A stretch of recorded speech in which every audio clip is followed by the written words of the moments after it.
بسم الله الرحمن الرحيم.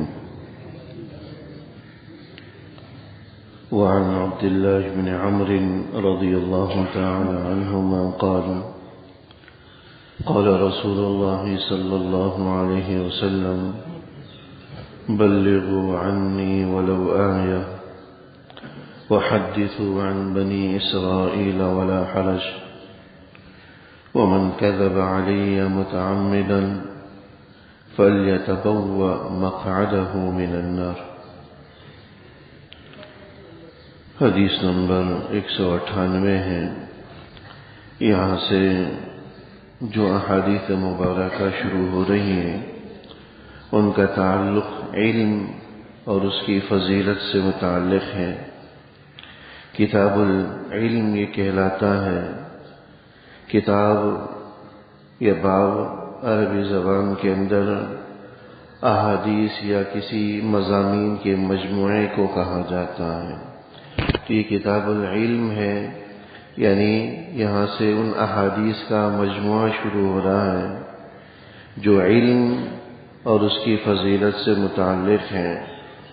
علم یا اللہ جل شانہ کی ایک صفت۔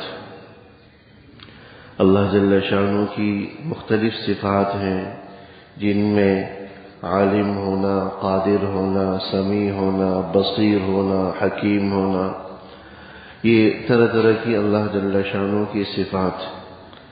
اللہ جل شانہ نے انسان کو بھی یہ صفات کا کچھ حصہ عطا کیا ہے۔ علم کی صفت انسانوں میں بھی موجود ہے، قدرت کی، سمیع، سننا، بصیر، دیکھنا، ارادہ کرنا، ایک درجے میں یہ صفات انسانوں کو بھی حاصل ہے، اگرچہ اس درجے کی نہیں ہے جو اللہ جل شانہ کو حاصل ہے۔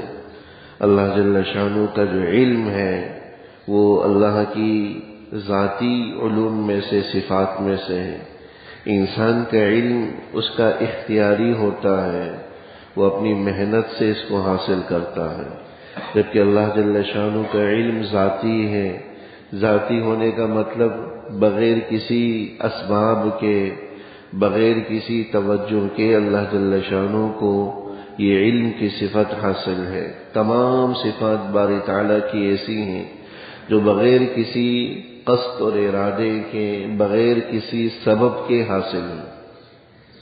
انسانوں کو جو علم کی صفت حاصل ہوتی ہے یہ اسباب سے حاصل ہوتی ہے۔ کچھ اسباب انسان کے حواس ہیں، ناک، کان، آنکھیں، اسی طرح جو ہے ذائقہ، چھونے کا حادثہ، یہ 5 قسم کے حواس کہلاتے ہیں۔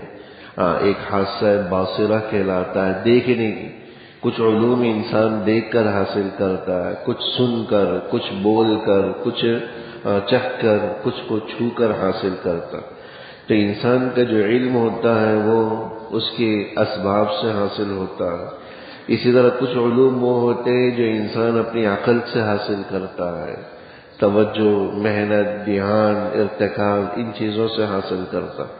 تو یہ فرق ہے اللہ جل شانہ کے صفت علم میں اور انسان کے صفت علم میں۔ تو بہرحال علم ہے اللہ کی صفت، اور جس کو اللہ جل شانہ یہ صفت عطا فرما دیتا ہے تو گویا کہ اللہ اپنی ایک صفت کا کچھ حصہ اس کو عطا کرتا ہے۔ اور علم جس بندے کے ساتھ قائم ہوتا ہے، دنیا کے اندر بھی اللہ اس کو رفعتیں عطا کرتا ہے اور آخرت کی رفعتیں بھی ہیں، بشرطے کہ وہ اس علم کے مطابق عمل کرے۔ بعض روایات کے اندر آتا ہے کہ جو علم والا اپنے علم کے مطابق عمل کرے تو اللہ جل شانہ ان چیزوں کا علم اس پر واضح کر دیتے ہیں جو پڑھ کر، دیکھ کر، سن کر، چکھ کر حاصل نہیں کی جا سکتی۔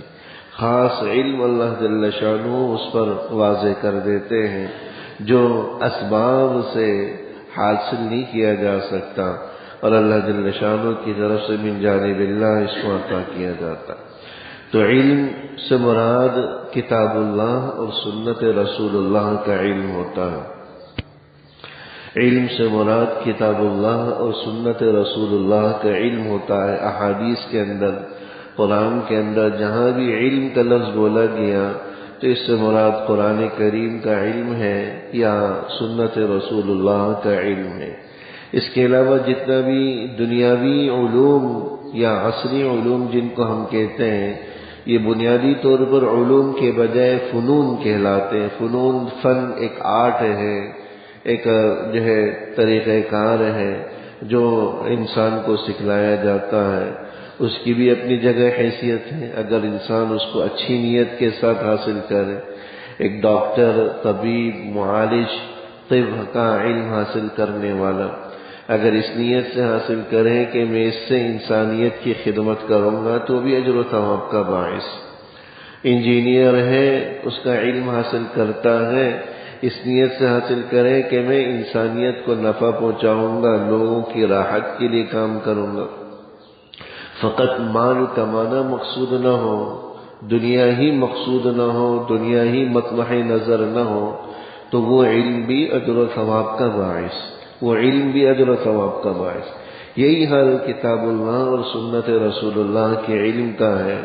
جو خالص اللہ کی رضا کے لیے اس کو حاصل کرتا ہے تب تو وہ اجر و ثواب اور فضیلت والا ہے، لیکن اگر اس سے بھی کسی کا ارادہ اور کسی کی نیت اللہ معاف کرے دنیا کمانے کی ہو، مال و متاع کے حصول کی ہو، ریا نمود کی ہو، یہ اس بات کی ہو کہ اس سے وہ عالم کہلائے، لوگوں کے اندر اس کے عالم ہونے کی شہرت ہو، یہ نیت اور ارادے ہیں، تو اس کا بھی کوئی حاصل نہیں، اس پر بھی کوئی اجر و ثواب نہیں۔ تو ہر چیز کے اندر اجر و ثواب انسان کی نیت کے ساتھ آتا ہے۔ جیسی انسان کی نیت ہوگی ایسے ہی اللہ جل شانہ کی طرف سے اس پر جزا و سزا کا اور اجر و ثواب کا ترتب ہوگا۔ تو بہرحال یہ علم کی فضیلتوں سے متعلق احادیث کا کچھ مجموعہ کا آغاز ہو رہا ہے۔ ان میں سب سے پہلی جو حدیث ہے حضرت عبداللہ ابن عمر ابن العاص رضی اللہ تعالی عنہ، جلیل القدر صحابی ہیں، ان سے منقول ہے قال رسول اللہ صلی اللہ علیہ وسلم کہ اللہ کے رسول صلی اللہ علیہ وسلم نے ارشاد فرمایا کہ بلغوا عنی ولو آیا، کہ مجھ سے جو کچھ بھی تم تک پہنچا ہے تم اس کو دنیا کے لوگوں تک پہنچاؤ۔ آیا قرآن کی آیت کو بھی کہا جاتا ہے، آیت کسی بھی حدیث کو بھی کہا جا سکتا ہے، کسی معجزے کو بھی جو اللہ کے نبی کے ہاتھ پر ظاہر ہوا اس کو بھی آیت کہہ دیتے ہیں۔ آیت کا معنی علامت اور نشانی کیا آتے ہیں۔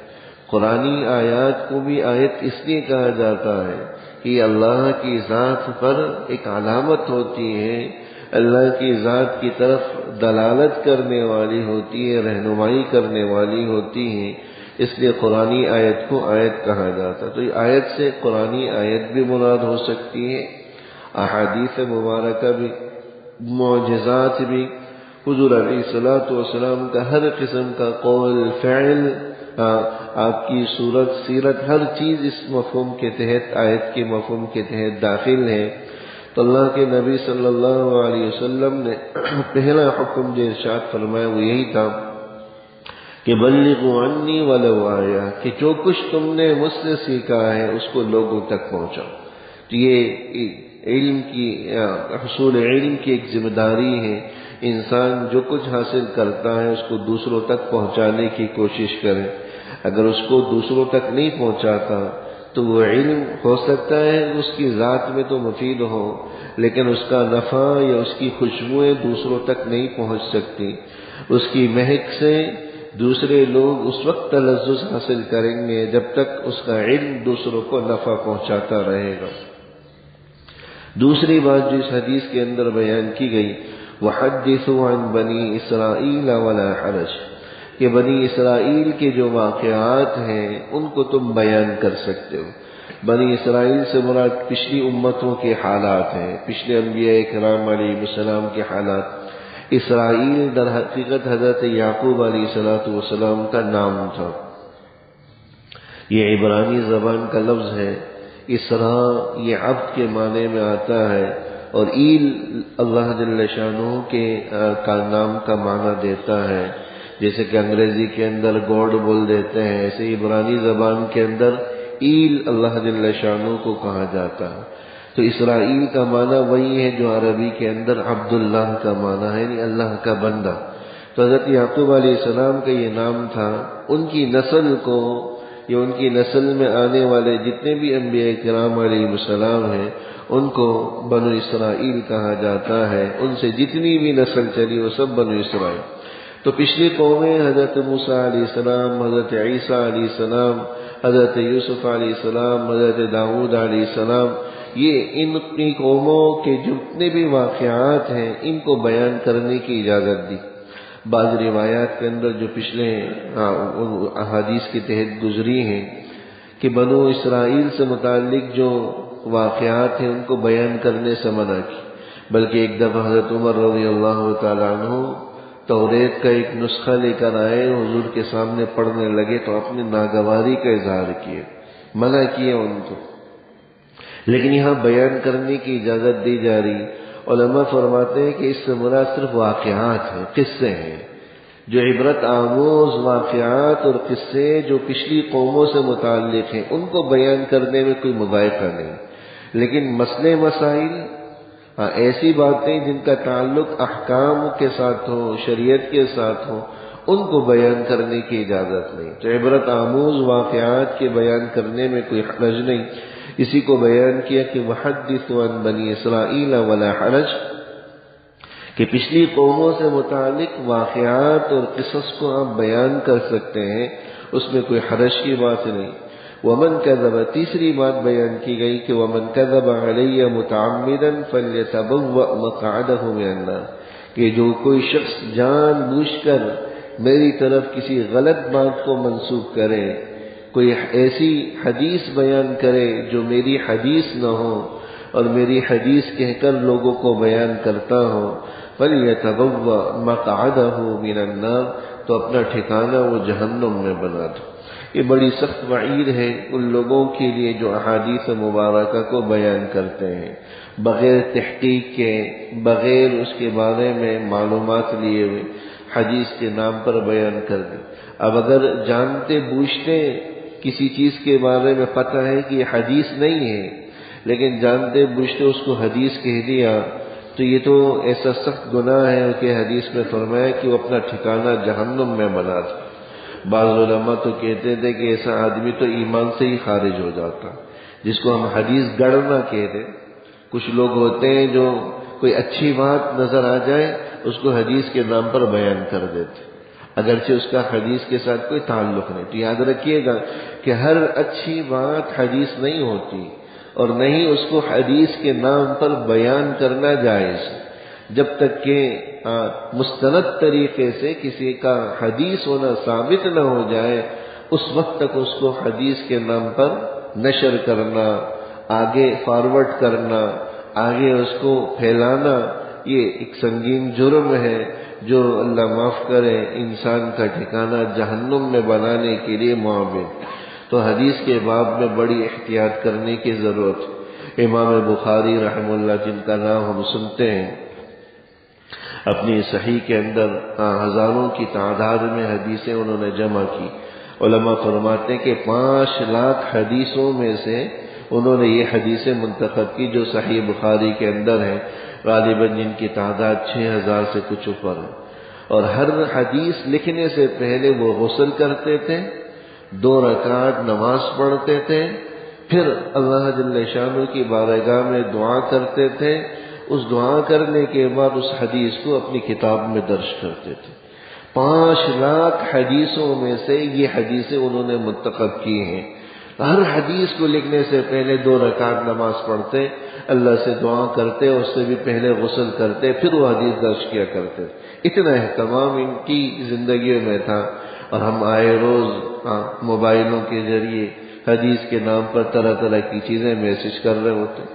صرف یہ دیکھ لیتے ہیں کہ بھئی نیچے کسی کتاب کا نام لکھا ہوا بس کافی ہے۔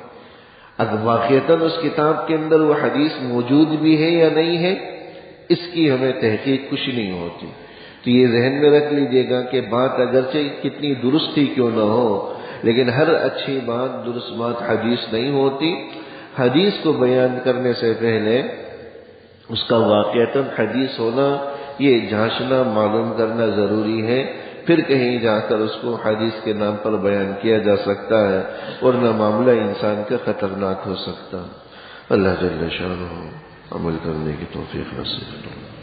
ربنا تقبل منا انك انت السميع العليم وتب علينا انك انت التواب، وصلى الله تعالى على خير خلقه محمد وآله وصحبه أجمعين، آمين برحمتك.